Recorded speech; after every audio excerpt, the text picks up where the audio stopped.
আপনার শৈশবের কথা ভাবুন তো একবার। স্কুলে অ্যাসেম্বলির পর পিটি প্যারেড অথবা বছরের শেষে সাংস্কৃতিক অনুষ্ঠানে দল বেঁধে গান গাওয়া, এই স্মৃতিগুলো ছাড়া কি শৈশব পূর্ণতা পায়? কিন্তু কি হবে যদি আমাদের ভবিষ্যৎ প্রজন্মের কাছ থেকে এই সুযোগটাই কেড়ে নেওয়া হয়? সরকারি প্রাথমিক বিদ্যালয় থেকে সঙ্গীত ও শারীরিক শিক্ষার শিক্ষক পদ বাতিলের সিদ্ধান্ত কি আমাদের ভবিষ্যৎ প্রজন্মের জন্য একটি অশনি সংকেত? সম্প্রতি প্রাথমিক ও গণশিক্ষা মন্ত্রণালয় এক প্রজ্ঞাপনের মাধ্যমে দেশ জুড়ে ঠিক এই কাজটিই করেছে। তারা সরকারি প্রাথমিক বিদ্যালয়ের জন্য প্রস্তাবিত সঙ্গীত ও শারীরিক শিক্ষার সহকারী শিক্ষকের পদ দুটি বাতিল করে দিয়েছে।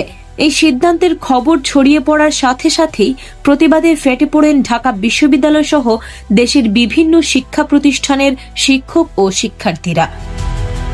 ৬ নভেম্বর ডাবের অপরাজয়ের বাংলার পাদদেশে আর শহীদ মিনারে তারা আয়োজন করেন মানববন্ধন ও বিক্ষোভ সমাবেশের। তাদের প্রতিবাদের ভাষা ছিল গান আর স্লোগান।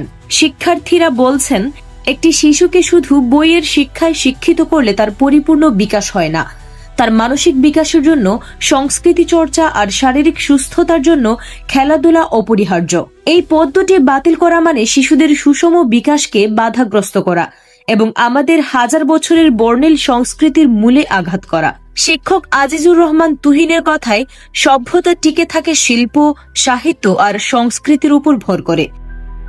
অন্যদিকে মন্ত্রণালয় যুক্তি দিচ্ছে যে অল্প কিছু শিক্ষক নিয়োগ দিলে সারা দেশে সমানভাবে এর সুফল পৌঁছাবে না এবং বৈষম্য তৈরি হতে পারে। কিন্তু শিক্ষার্থীরা এই যুক্তিকে ভিত্তিহীন বলে মনে করছেন এবং এর পেছনে অন্য কোনো মহলের চাপ রয়েছে বলে দাবি করছেন।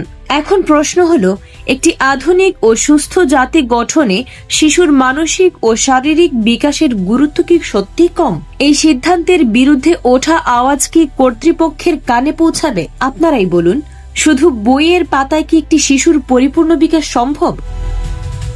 এই ধরনের গুরুত্বপূর্ণ আপডেট পেতে আমাদের সঙ্গে থাকুন। বিজেএন টিভি 24, সংবাদ যেখানে, বিশ্বস্ততা সেখানে।